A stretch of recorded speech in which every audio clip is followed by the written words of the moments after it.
In the shadow of Mount Taygetus, mothers held their newborns for the last time, not in warmth, not in tenderness, in uncertainty. Because in Sparta, birth was not a blessing.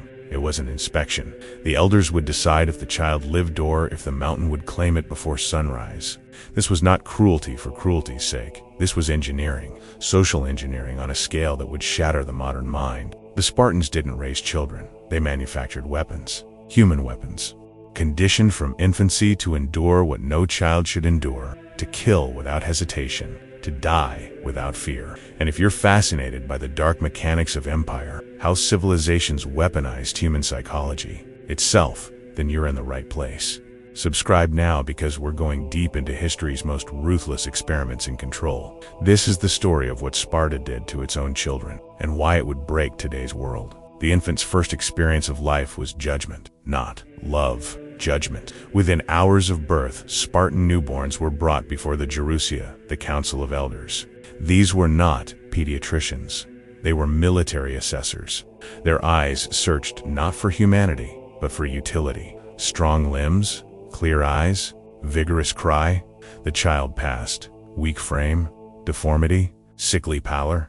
The child was carried to the Apotheteia chasm on the slopes of Mount Taygetus, left there, exposed to the elements, to starvation, to death. The Greeks called it apotheosis, exposure. Modern language struggles with a term soft enough to describe it, but Sparta didn't see it as murder. They saw it as quality control, a filtering mechanism. The weak would drain resources, the strong would multiply strength. This wasn't hidden, it wasn't shameful, it was policy. Every Spartan family understood, your child belonged to the state before it belonged to you, and the state had standards.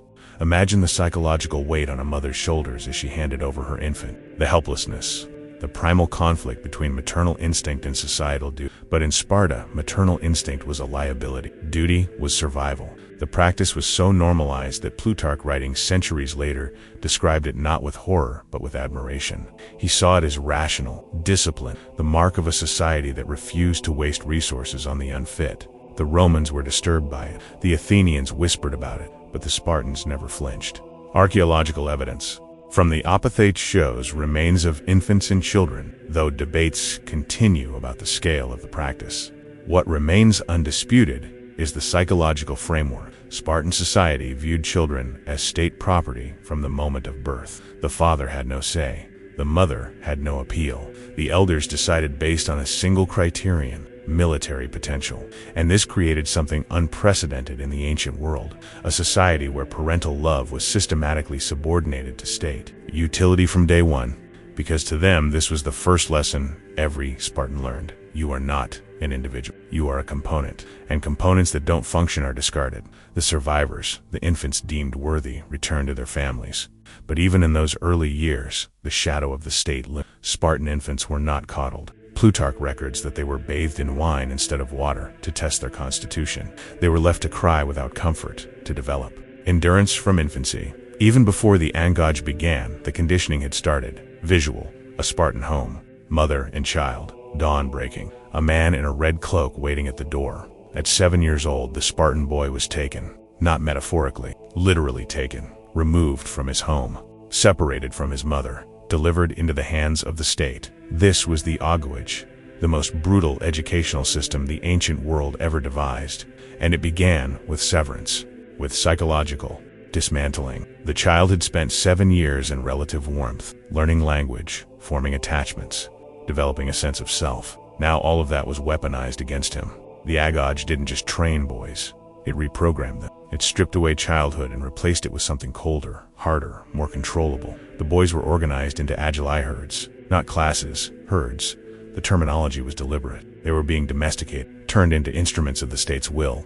Herd was overseen by an older euthopate nomos, who had survived the system and now enforced it. Pure enforced suffering, normalized brutality, the abused becoming the abuser. This created a self-perpetuating cycle. The boys who had been brutalized now brutalized others, believing this to be natural, normal, necessary. And the mothers? They had no choice. To resist was to betray Sparta. To weep openly was to dishonor your son. To question the system was to mark yourself and your family as weak. Plutarch records the famous Spartan mother's farewell: return with your shield, or, on it, victory or death. No middle ground, no mercy. not even from the woman who bore you. So they watched, silent, stone-faced. But the psychological cost was immense. Modern attachment theory tells us that secure early bonds are essential for healthy emotional development. The abrupt severance at age 7 created what we would now recognize as acute attachment trauma. The boys learned that love was conditional, that safety was temporary, that the people who claimed to care for you would abandon you when the state demanded it. This was the second lesson. Attachment is weakness. Because the Agoge wasn't just preparing boys for war. It was preparing them to fight without hesitation, to follow orders without question, to suppress every human instinct that might interfere with obedience. And that required breaking the bond between mother and child, not slowly, not gently, suddenly, violently. The psychological impact was calculated. Trauma was the tool. Isolation was the method. Conformity was the goal. The boys lived in communal barracks, slept on beds of reeds they gathered themselves, wore minimal clothing even in winter. The Spartan winter in Laconia could be harsh temperatures dropping near freezing, yet the boys went barefoot, wore single thin cloaks, learned to endure cold as they endured everything else. With discipline, with silence, with suppressed suffering. Modern psychologists would call this institutionalized abuse. Sparta called it education, and the boys who entered the Agoge at 7 would not leave until they were 30, if they survived. They were not fed enough. This was intentional. The Agoge provided just enough food to keep the boys alive, but never enough to satisfy them. Hunger was constant, gnawing, maddening. Why? Because hunger was a training tool. The boys were encouraged, no, expected to steal food, to forage, to take what they needed, without being caught. If they succeeded, they ate. If they were caught, they were beaten, not for stealing, for being caught. This was psychological conditioning at its most insidious. The system taught that survival required cunning. Immorality was situational, that the only crime was failure. Plutarch recorded stories of boys who died rather than admit to theft. One boy allegedly stole a fox and hid it under his cloak. When questioned, he let the animal claw through his abdomen rather than confess. He died from his wound. He was praised. True or mythologized, the story reveals what Sparta valued: endurance of pain, suppression of natural response, loyalty to the code over loyalty to self. The starvation wasn't just physical, it was emotional warfare. It taught the boys that comfort was foreign, that suffering was normal, that the state would never care for them, so they had to care for themselves, within the state's rules. The psychological mechanism at work here is learned: helplessness combined with hypervigilance.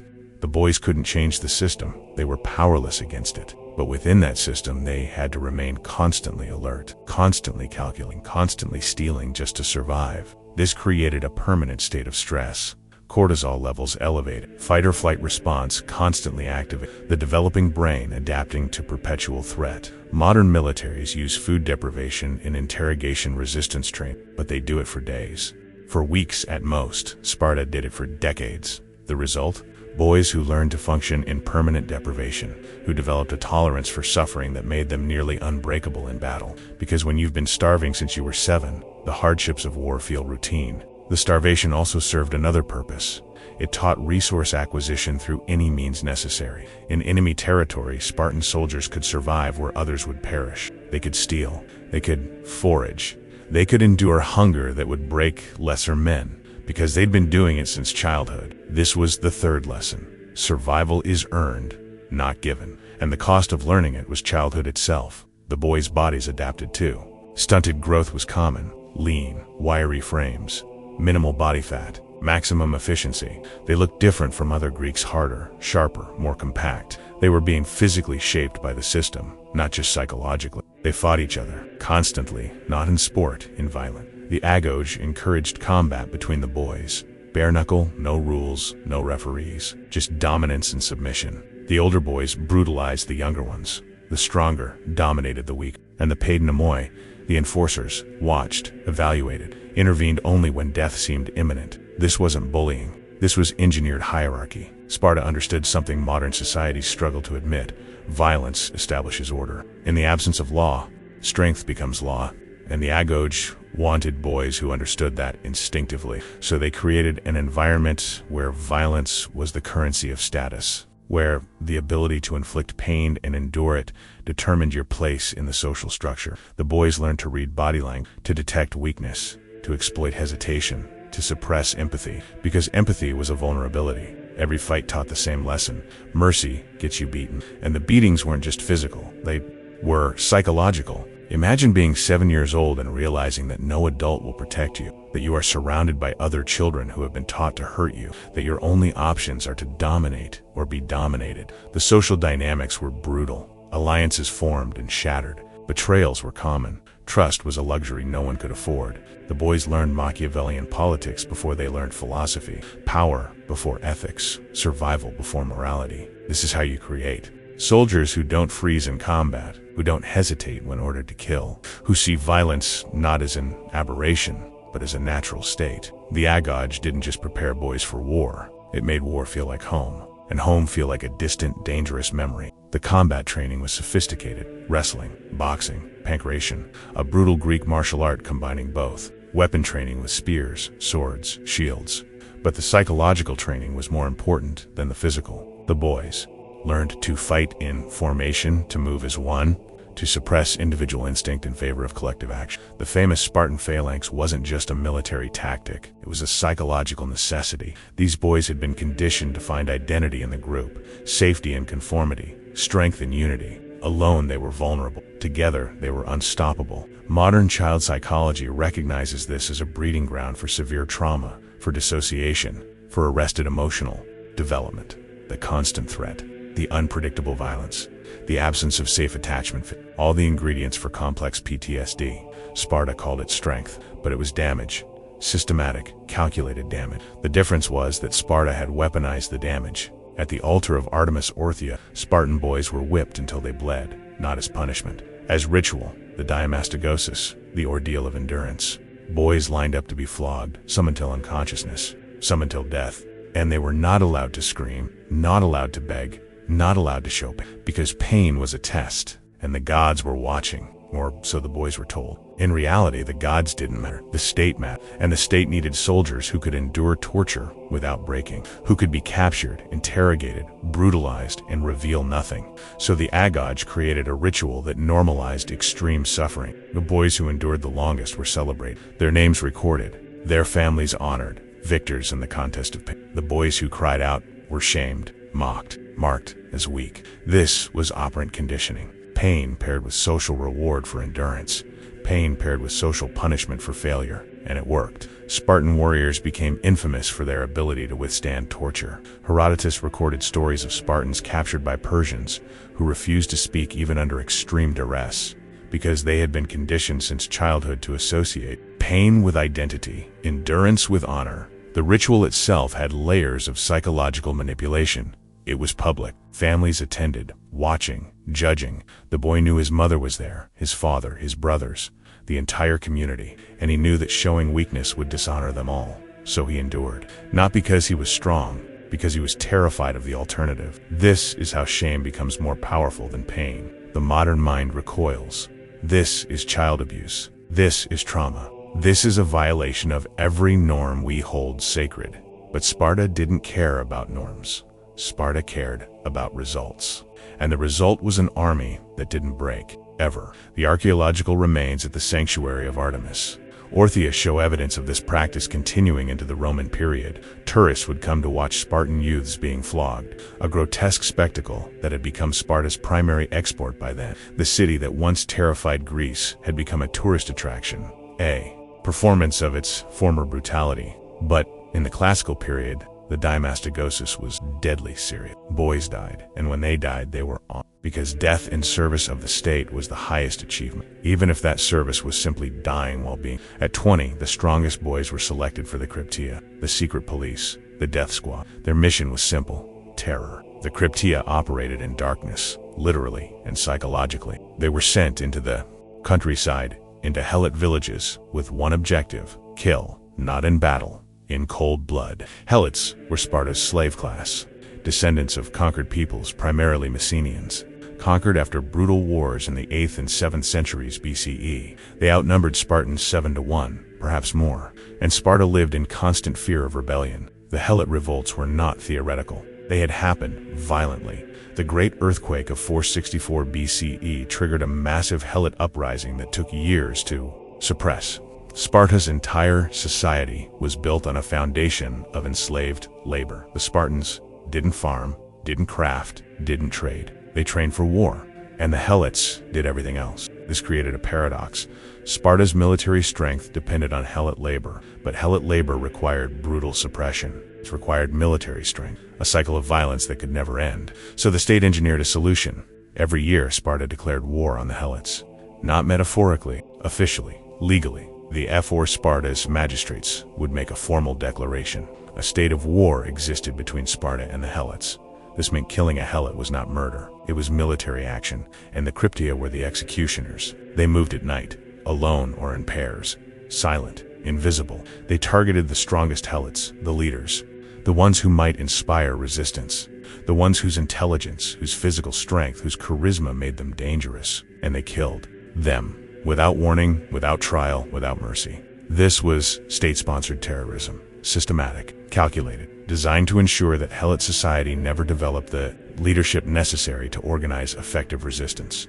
It was decapitation strategy applied to a civilian population. But for the Spartan youths, it was the final exam. The Cryptia tested everything the Agoge had built: stealth, discipline, ruthlessness, and most importantly, the capacity to kill without emotional conflict. Because the boys of the Agoge had been conditioned for violence against each other, now they had to prove they could kill the defenseless. A sleeping man, a farmer returning from fields, a woman, even children, if they showed dangerous potential. This is where Sparta crossed the line from military training into psychological engineering. They weren't just creating soldiers. They were creating individuals whose empathy had been systematically destroyed. Who could take a human life and feel nothing? Who could return from a night of murder and eat breakfast without reflection? The psychological term for this is dissociation, the ability to compartmentalize violence, to separate the act from the self. But Sparta took it further. They removed the compartmentalization. They integrated the violence into identity. Killing wasn't something you did. It was something you were. The boys who succeeded in the Cryptia returned as men, full Spartan citizens, warriors. The boys who hesitated, who showed doubt, who questioned the necessity of murdering unarmed civilians in their sleep. They were watched, marked, never fully trusted, because Sparta had no use for conscience. Conscience was the enemy of obedience. The Cryptia created something psychologically unique. Soldiers who had committed atrocities before their first battle, who had crossed the moral threshold in peacetime, in secret, against civilians. So when war came, killing armed enemies felt like less, not more. This is psychological desensitization taken to its logical extreme. Even marriage was weaponized. Spartan men were expected to marry around age 30, but the ritual was designed to strip intimacy of any softness. On the wedding night, the bride's head was shaved. She was dressed in male clothing, placed in a dark room. The groom entered, consummated the marriage, and left. No ceremony, no romance, no extended time together. Why?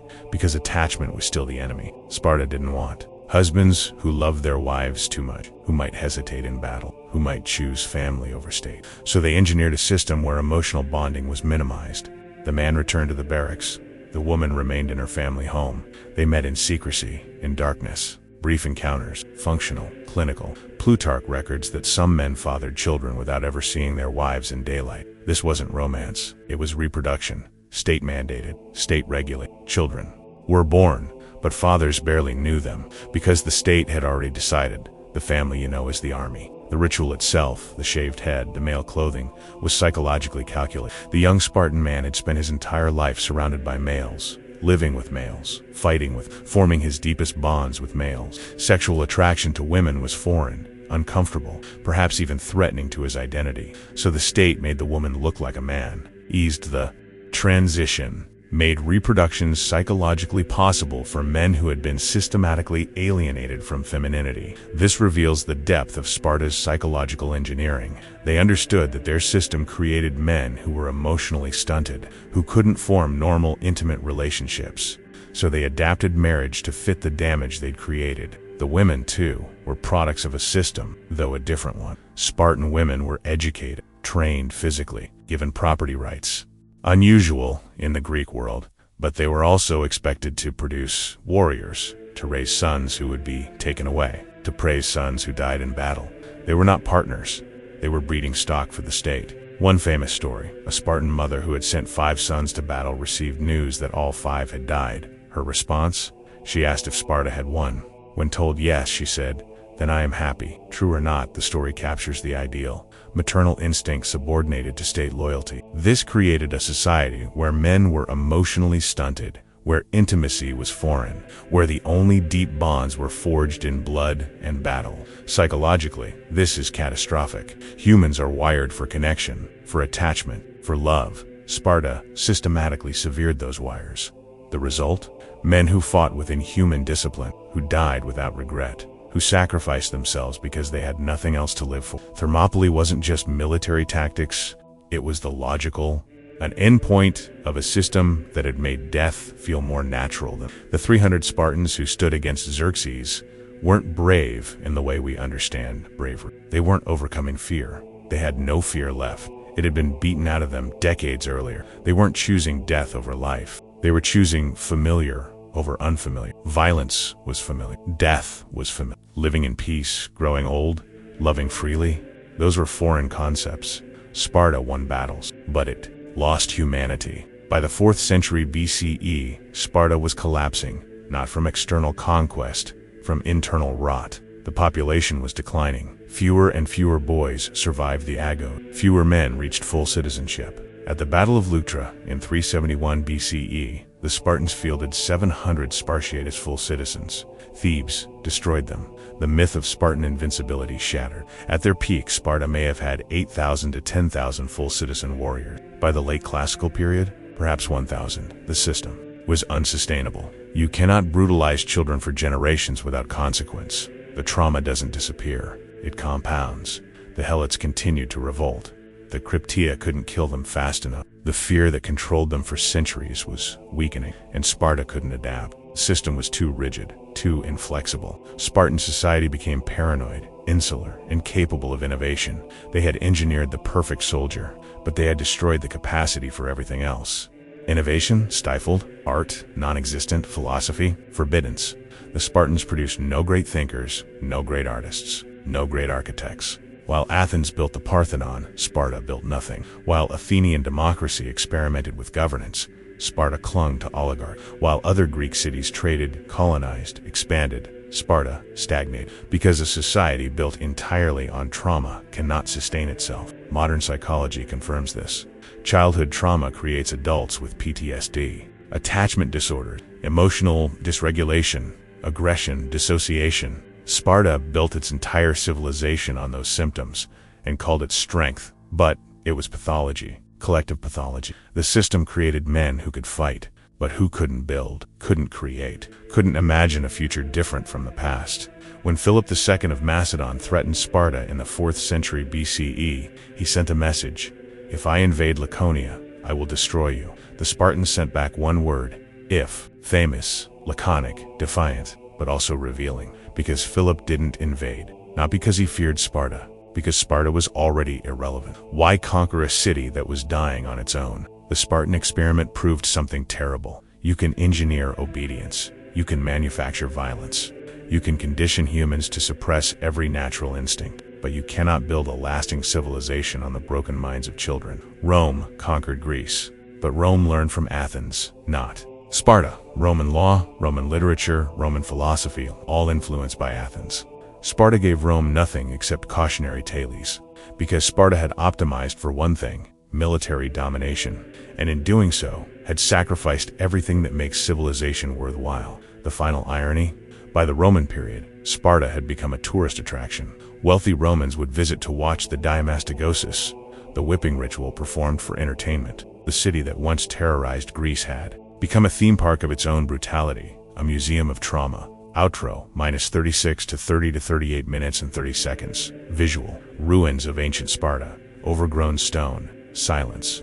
Today, Sparta is ruins, not monuments, ruins, because they built nothing that lasted. No temples to rival the Parthenon, no literature to rival Homer, no philosophy to rival Athens, just a reputation built on the suffering of children. The Spartans believed they were creating strength. They were creating pathology. They believed they were forging warriors. They were fracturing minds. They believed they were securing their future. They were guaranteeing their extinction. And the most disturbing part? They succeeded in their immediate goal. The Agoge worked. Spartan soldiers were nearly unbeatable for centuries, which means the lesson isn't that cruelty fails. It's that cruelty works until it doesn't, until the hidden costs accumulate, until the system collapses under the weight of its own brutality, until you've created a society So traumatized, so damaged, so incapable of adaptation that it simply ... stops. Sparta didn't fall to an enemy, it fell to itself, because you cannot torture children. You can only torture them into obedience. And obedience without humanity is not strength, it's a countdown to collapse. Modern societies look at Sparta with fascination. We romanticize their discipline, their courage, their sacrifice. We make movies celebrating the 300, but we ignore the children. The 7-year-olds torn from their mothers, the boys starved and beaten, the teenagers forced to become murderers. We ignore the helots, slaughtered in their sleep to maintain a system built on terror. We ignore the cost. Sparta teaches us that you can achieve extraordinary military success through systematic brutalization, but it also teaches us that such success is hollow, temporary, self-destructive. The strongest armies cannot save a civilization that has destroyed its own humanity. If this exploration into the darkest corners of imperial psychology fascinated you, if you want to understand how civilizations weaponize the human mind itself, then subscribe. Hit that notification bell, because we're uncovering the psychological warfare tactics that shaped empires, the hidden mechanisms of control, the cost of power measured in broken minds and shattered childhoods.